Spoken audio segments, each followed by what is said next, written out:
Hey everybody, welcome to Lockbox Lunatics. It's Steve in Washington State coming at you with my buddy Chad. And I'm Chad from down here in Arizona, the Great Valley, where we are seeing 120-degree temperatures or close to it. 114, I think we were Wow, yesterday.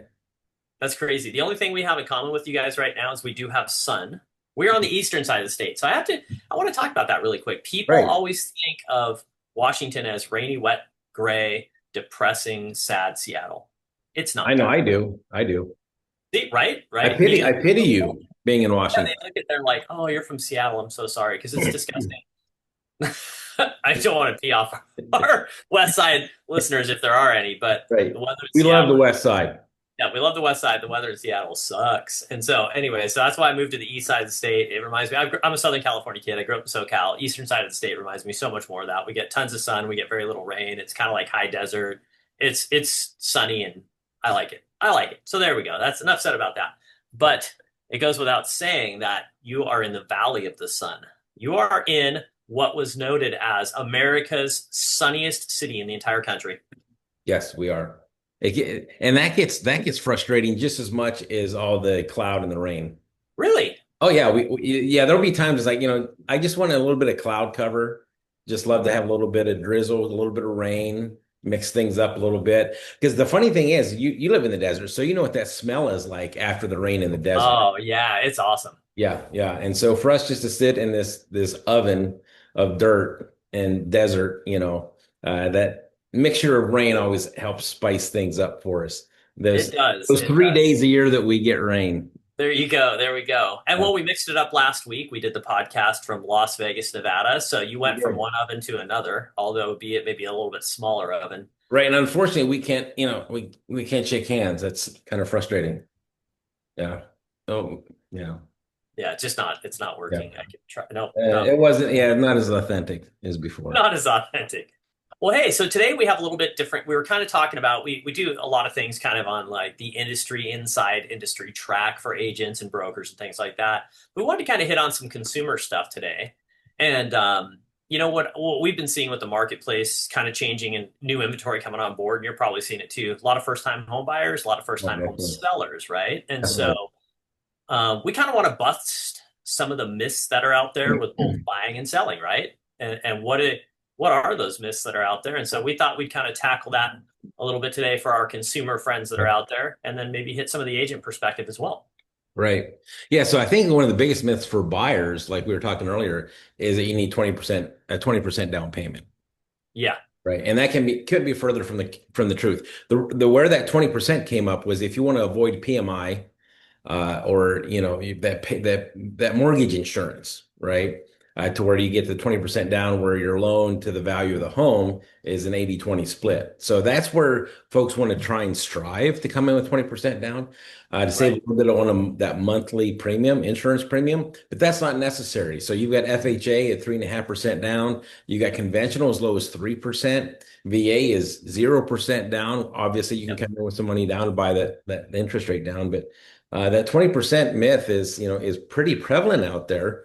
it And really is.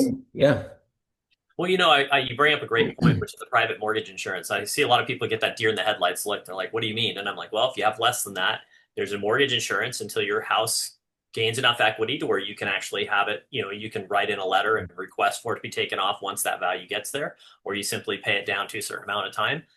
Some people might not have a full 20% down, but a lot of mortgage originators will actually let you pay that PMI off at right. closing too. You can come in with a lump sum, which may save you some money and pay it off. And so there's a lot of options out there. We have the down payment assistance programs, the DPAPs, right? Right. Where a first time home buyer, you can go to a class and take a class and every state's going to be a little bit different and every lender's going to have maybe a little bit different, but you can get in there and a lot of these state programs are out there and they'll help you with your down payment. And after a certain number of years, that down payment is forgiven. So it allows you to truly build equity. I mean, it's equity right out of the gate. And a Right. lot of people just don't even think about that. And they're like, well, I'm renting and they're concerned about interest rates. But I like to say, when you're renting, it's 100% interest rate. You're Exactly. not getting anything back for that. There's no chance of recouping anything that you've put into that home. You're just making Exactly. somebody else richer. Yeah. 100%, Because of 100%. someone else's wealth. Yeah. And one of the nice things, if you come in with 20% down or more, you open yourself up to an opportunity to have the lender actually waive the appraisal. Now, they don't always do that, Yes. but they can issue an appraisal waiver to where you don't have to incur that expense of the appraisal. And that's anywhere between six to $800 here in the Valley anyway. So whenever you come in with enough money down, sometimes there's that opportunity to do that. Exactly, exactly. Some other people and people sometimes say, "Oh, I have student loan debts, or I have this debt, or I have that debt. I've got a car loan. Isn't that going to disqualify me?" And no, they don't. Lenders do basically a DTI, debt to income ratio, and they say, "Hey, here's what you can afford," and based upon, and then they can add in and give you a really nice, they've got principal interest. They can add the taxes in there, and then you can add your local utilities and things like that, and kind of come up with a really good number of what you can truly afford. So for consumers out there, buyers especially, inventory is creeping up. There's some great opportunities to see a little bit more than you've had before. And additionally, we're kind of starting to see that balance shift a little bit. It's a pretty equal market right now, but in some cases, buyers have a lot more leverage than they've had in the past. Certainly, certainly, certainly. So Yeah, it's and kind one of the things that we hear as well is, well, I don't, I always say it's better to get in touch with the lender sooner than later. Because even if you're a year out, you can of, start planning and how to strengthen your credit score. I mean, unless you're already at an 800, 820, right? You can always improve your credit score to give yourself a better opportunity to get a better rate, right? And so yeah, a lot of times folks are like, I don't want a lender to pull my credit because it's gonna hurt my credit. Well, yeah, realistically, you're gonna have to have your credit pulled anyway yep, to get a loan, right? So you might as well do it now, even if you've got to wait a couple months. Every single month that goes by where you don't get that loan, whatever damage has been done to your credit card, and it's really not that big of a hit that you're going to take on your credit score, is going to go ahead and dwindle, right? Because time heals yes. everything from a credit perspective, Yep. right? Yeah. And they can do it a lot of times a soft pull too, right? Which won't hurt as Exactly. much and it helps people kind of Yep. get into that. So yeah, totally agree. Like talk Yeah. to a mortgage lender. They'll help you get in that right spot. They'll help you figure out where you need to be and where you need to go. And some people say, oh, well, maybe I've got a 650 or 640, 660 credit score. Can I still get a home loan? Yes, you can Yes. and do that. Lenders have a multitude of options out there, and we're starting to see more and more lenders actually get a little bit more and more creative right now because inventory is kind of creeping up and interest rates have been a little bit higher.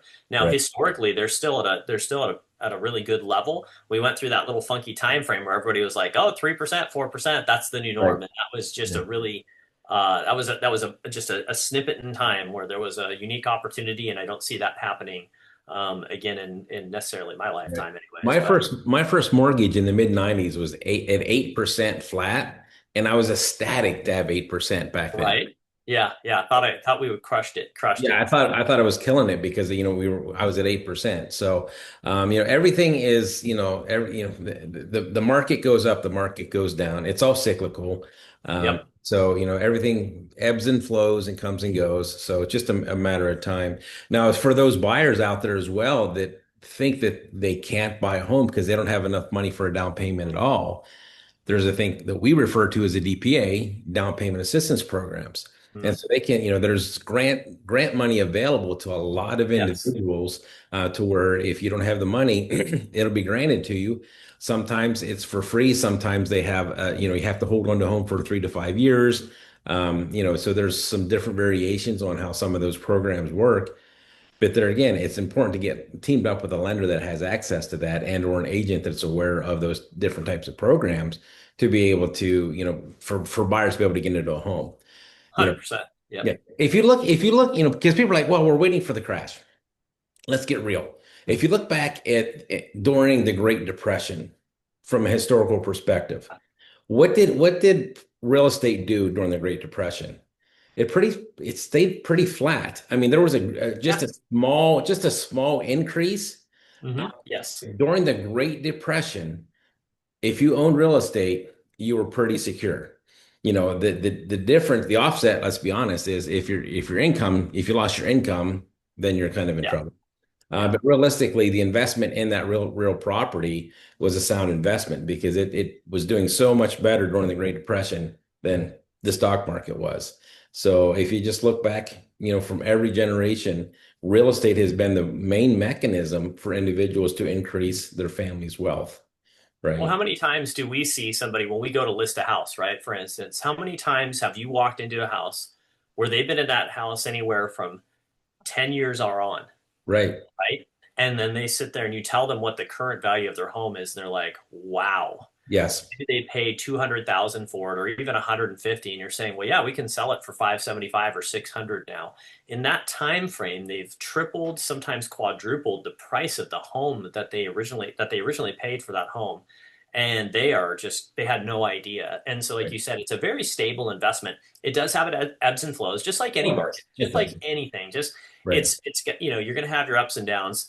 When I used to live in Southern California, I grew up down there. You could watch the real estate market down there. It was like an 8 to 10 year cycle, like clockwork. I mean, you Oh just yeah. watched it drop, climb, drop, climb. I mean, and so sometimes it gets sped up. During COVID when things got a little weird, that kind of did nick into some of the ebb and flow. But I think now it's kind of jumping back into its normal pattern. So I think for somebody looking to buy a home, first thing, talk to a lender, right? Right. Talk to an agent, find out what the market's doing. Once you talk to the lender, find out what you can afford. Have your lender and agent work together. Find out what programs are out there that are going to best fit your needs and be able to fit your budget and get in on the game. Because if you're Oh yeah. sitting there on the sidelines waiting to get in on real estate, I guarantee you every time you look, with the exception of very truncated period of times, the market's going to continue to climb. And every year that you wait, you're sitting behind another 1 to 2 or 3% in valuation. Even if the market drops down temporarily, it still typically goes up that 1.5, 2, 3%, conservatively. And so, if you wait 3 or 4 years, you just lost out on 10%, right? And so you're losing money to wait. So that kind of covers our buyers. What are some of the kind of the home selling myths, right? Now I got my house, I want to sell it. So what do you think some of the things are that people should be aware of when they go to sell their homes? Right. So the myth that we run into a lot down here right now is the sellers have not come to terms with where the market is. Yes. Okay. Okay. And so they're Yeah. looking the last year or two, they're looking at how quickly homes were selling, how much demand there was, right? And so the myth comes in to the point to where we could just throw a sign in the yard, do basic marketing, right? Yep. And as long as the house looked presentable, it was going to move. Yep. Yep. So now sellers are having to put a little bit more work into it. And so they're needing to make sure that the cosmetic issues are taken care of. Right. Buyers right now are wanting move-in ready homes. So when they walk into a home, they're not going to want to have to put any amount of sweat equity into it. There's very few buyers in today's market that are willing to put in that sweat equity to pick up something extremely low, put money into it, and then realize that appreciation. So as far as the seller is concerned, the myth is concerned is, you know, that market is not there. So you're going to have to put a little bit of money into your home possibly to get it show ready. 100%. And I Yeah. think that's been the biggest shift, right? Because we saw Right. during COVID when the market was crazy, we had hardly any homes on the market, bids out of control. And literally, we had sellers that actually, looked me in the face and told me, they said, there's so many things wrong with this house, and I don't care. I'm not doing anything because with the market Yep. right now, all we have to do is put a sign out there and I'm going to get a ton of money and I can ask for whatever I want. And that kind of now has kind of come full circle Yeah. to where inventory is creeping up. And like you said, sellers have to do a lot to prep their homes. Also, if they're expecting their valuations to be kind of similar to where they were, it's kind of like, well, things are not selling in a day or a day and a half or half a day anymore, or even a week or two, right? We're looking at a little bit of time frame. And so we have to be really strategic in how we price your home and also understanding your carrying costs. A lot of sellers don't think about this. They have a number in mind, and you say, hey, what if we come in just like $8,000 less than that? I think that's going to be the sweet spot. And they dig in and say, no, no, no. Right. Okay, well, how much does it cost you to maintain your house every month? Oh, okay, 2,000 bucks a month, let's just say, insurance, taxes, payment, whatever. Right. Well, 4 months into it, we just ate through that 8 grand. So if we don't get a full price offer and close sooner than full 4 months, we're losing money because as soon as we hit month five, we've now lost 2,000. Month six, we've lost four, so Running a on and so forth. deficit. Right? It compounds, right? Yeah. And how many properties are sold as is? Right? Yeah, very few anymore because I think buyers now understand they can be a little bit more kind of aggressive in that process, Right. right? So home sellers, one of the big myths too is the time of year to sell. And springtime used to be kind of the busy time, but right now with people, we have such a transient society now with people working in different places, working remotely, all these companies in all different places now.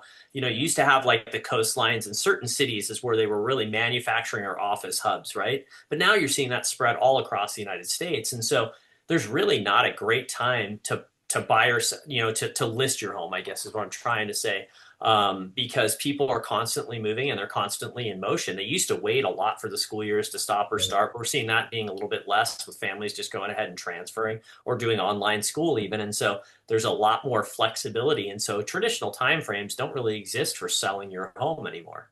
Right. Yeah, I know. For years, you could just track, and you still can do it to some extent, right now because our market's picked up a little bit this summer as it traditionally has. But when you look back at the trends aren't as what's the word I'm looking for? Obvious, right? Okay. So you could follow every single year the trend where home sales would start to increase and then where they start dropping off. And it was pretty big, adjustment there, but now it's not as evident, right? Yeah. Yeah. So it goes to what you were saying with regards to, individuals are just making their move and they're not tied to the school year as they were Yeah. because transferring between schools is a lot easier than it used to be. And then also even with homeschooling options and charter schools here in Arizona, there's a lot of different options for, the consumer to make the move whenever it suits them, right? 100%. 100%. So here's the other one that we run into for sale by owner. I'm going to sell my house and I don't need an agent. Now, can you sell your house without an Oh agent? yeah. Yeah. Absolutely. 100%. Yeah. 100%. The question I get a lot is why should I use you? And a lot of times I'll tell people when they're looking to sell by their own, jump on whatever your favorite search engine is, find those for sale by owners, Craigslist, whatever, Facebook, wherever you're looking, and compare the pricing of that home compared to the homes on the market. Right. Most of the time, in my humble experience, I've found that the price is either exceptionally high, way higher, like because there's a lot of emotion tied into it when you're selling it on It your own, is. right? Yeah. Or they're leaving a ton of money on the table. I'll give a great example. We had a for sale by owner that well, they had to make me move on a website on a search engine portal, and I called them because I said I thought it was a really low price, and I said, "Hey, how's it going?" And the guy said, "Well, we just not a lot of takers, and this and that." And I said, "Well, I'm surprised because in my estimation, you're way undervalued." He goes, "You think so?" He goes, "Well, then why isn't it sold?" I said, "I don't know." Because sometimes if you come in too low, people wonder what's wrong with it. There's They're a like, stigma. something's wrong Yes. with that house, right? There's a stigma. Yes. And so I go and meet with him. Ultimately, he ends up signing up with us. We put his house under contract 35 days later for $45,000 more on an all cash offer than he was asking. And we had a backup offer for the same that was all cash. And he was blown away. I remember to this day, he Yeah. called me as he walked out of closing. And he said, "Thank you so much. I would have left so much money on the table." And on the flip side, I ran across a seller that was about $80,000 over the market value. And they didn't want to list with us because they said, "Well, you're going to charge me commission. I think I should get this price." And I said, "Well, if I can get you the price that I think it is, would you pay me commission? You don't have to list with me. If I come across a buyer, would you do something like that?" Anyways, it was interesting. So she said no. And they sat and sat and sat. And his house has been off and on the market for the last 2 years. And every time he raises it just a little bit more. And so there's the cost of also the expertise. Yeah, right. So where we kind of earn our keep, if you will, is that this is what I know. This is what you do all day. This is what I do all day. I live, eat, breathe, drinks, and live real estate. That's what we do. We do analysis. We understand market dynamics. And I think the bigger part that a lot of people don't think about is we take the emotion out of it. Would you agree with that? Yeah, we certainly try to take the emotion out of it and be a buffer between two different parties because each party, has a vested interest in that transaction, and Yep. it's very tough to control those emotions. You start making some unfounded decisions that aren't based in logic, and aren't based in the numbers. And so whenever that happens, someone's either going to overpay, or leave a lot of money on the table, right? Well, I find with sellers, right? I've got the nicest house on the block, Steve. And I Yeah. always tell them, I'm like, well, if we go knock on your neighbor's door 2 doors down and ask them if they have the nicest house on the block, they'll probably say that they do. And the neighbor across the street probably thinks that they do. And so it's that emotional side of it. on a home transaction, especially with such a large number, people get really ramped up about that, Oh right? They're yeah. just like, oh gosh, and the ability to get everybody to kind of just come to a great level. And I'll give some of our listeners out there like here's an exercise that I have people do to help them remove that emotion from the process, which is write down a list of all the things that you love about your house. Give us a list of everything that you love about your house. And they give you a page or two. You know, Johnny and Sally had their birthday party, did this, did that. We celebrated my daughter's, whatever it is, right? They have all these different emotions tied to that. Then I give them about a week to rest on it. And then I tell them, write down what you're most excited about with where you're going. What are you looking forward to in your next house and your new location and your new whatever that is?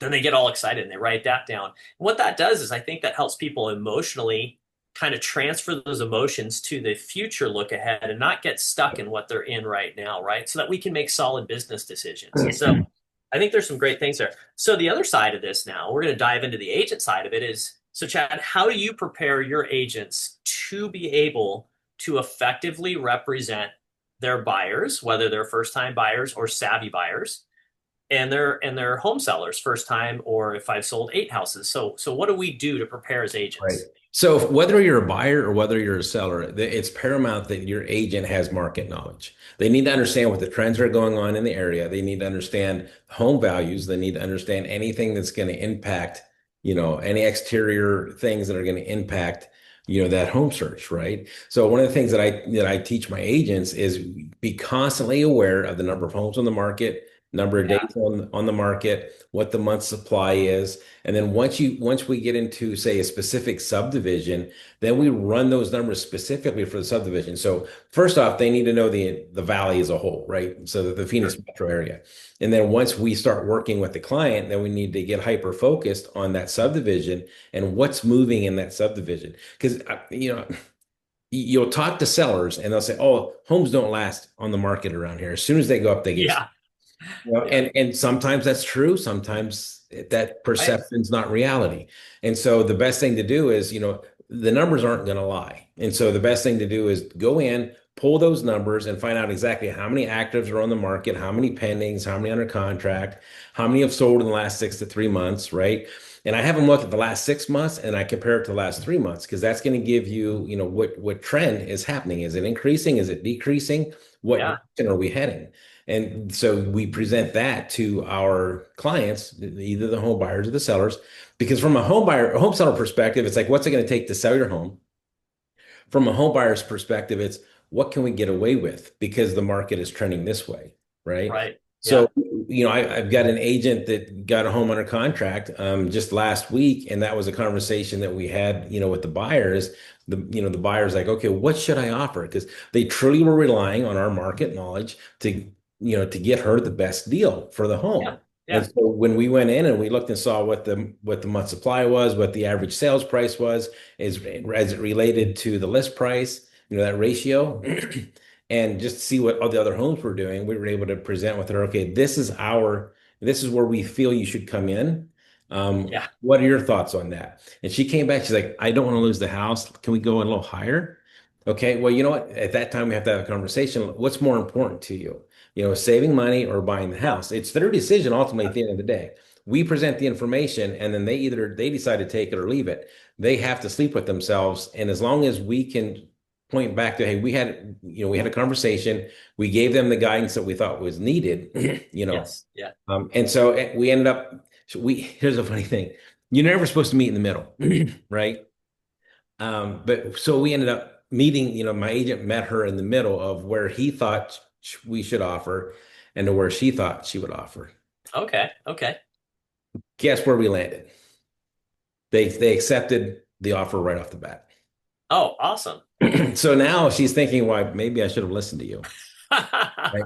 And now it doesn't happen like that all the time. That's No, no. sometimes I was expecting a counter offer, to be honest with you. But Okay. due to the market situation, I let my agent know, hey, present all this information when you present your offer and tell them this is why we're coming in where we're at. Send the market analysis over, send the market barometer over and say, look, we know that this in this subdivision, there's like 150 homes on the market within a mile and a half of that house. Oh, so it's super, yeah, super competitive. So You bring up an interesting oversaturated. point though on this because it sounds like, people forget, right? it only works that way or goes smooth like that if the agent on the other side is well educated as well on what the Right. market is. So your agent putting together all that analysis and information and giving that to the agent in the offer, in other words, kind of stating and making the case, boy, how much easier did that make that for that listing agent to look at that and go to their client and say, these are the facts and this is what we're looking at, right? Right. So part of that training, I love that your agent did that. I mean, the fact that you train your agents, because how many times do I just get a text message, offer sent? There's no backstory, there's no anything. And I'm like, that's who is this even? You know, and I Right. have to go, I go in my email and I'm like, and there's just an offer and there's just a, a signature line. There's no background, no story on it, and I'm just Right. pulling up an offer, and not that that's good, bad, or indifferent, but I think that the level of professionalism, exhibited by your agent in that situation to kind of give the background and also let that agent know, hey, here's the reason we're coming in and making this offer. We're stating our case, right? That's awesome, and I think that's so important. We can't overlook that aspect when an agent's being trained is when you present the offer, not only having all that data, which is phenomenal that you do that and they have that market data, but then how do they go ahead and disseminate that data and give it to the other side, which I think is phenomenal. And the same thing goes when we're selling, right? Understanding the market so that we can tell our sellers, hey, we can either be lagging behind this and sit for days on end, or we can be on the kind of the front of the curve so that we can get your home sold. And then what's their rationale? Are they just testing the market? Because if they're doing that, I'm like, call somebody else. I don't need a sign in the yard to make myself feel good. I Right. want to, I do business, right? And Right. then the other side of it is when you're selling. So, time frames. Are they relocating? Are they having a new house built? Or, do they not care? Or do they have a lot of freedom? Is it going to be a short close, a long close? What kind of things do they need to do? And I think all that when you train your agents is so, so important. That was a great example though. I love that your agent did that. That's pretty Yeah, no, phenomenal. I was proud of him. So I was proud of him. So So I've got all a right. question for you as we wrap up. Yeah. I've got a question for you. Yeah. Okay. So if you could sell a house to any celebrity, who would it be and what feature would you pitch to them about that home? Well, I'm an avid golfer, right? Okay. So I would probably pick a number of five or six high end PGA Tour pros. I think that would be fun because I think they would align with me. Right. I'd be looking for houses with a simulator, maybe a little bit of acreage so that they could have like a putting and chipping green in the backyard. If they could get enough acreage squeaked out of it and it was working within them, maybe a couple greens set at like 50, Oh yeah. 75, 100 yards so they could like chip off the back patio onto some greens, right? I think that would be awesome. There's a couple golfers. I think it might be Bryson DeChambeau has a crazy setup in his house with like a simulator and a backyard area. And so to me, that would be like a kid in a candy store. That would be me. How about for you?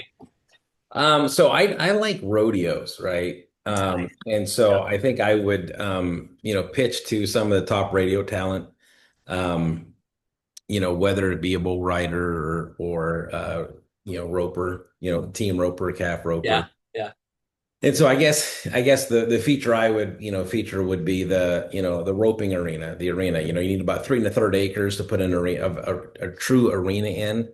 And so that would be the feature. Obviously it's got to be, probably a 5 acre parcel to have a house on it along with the arena.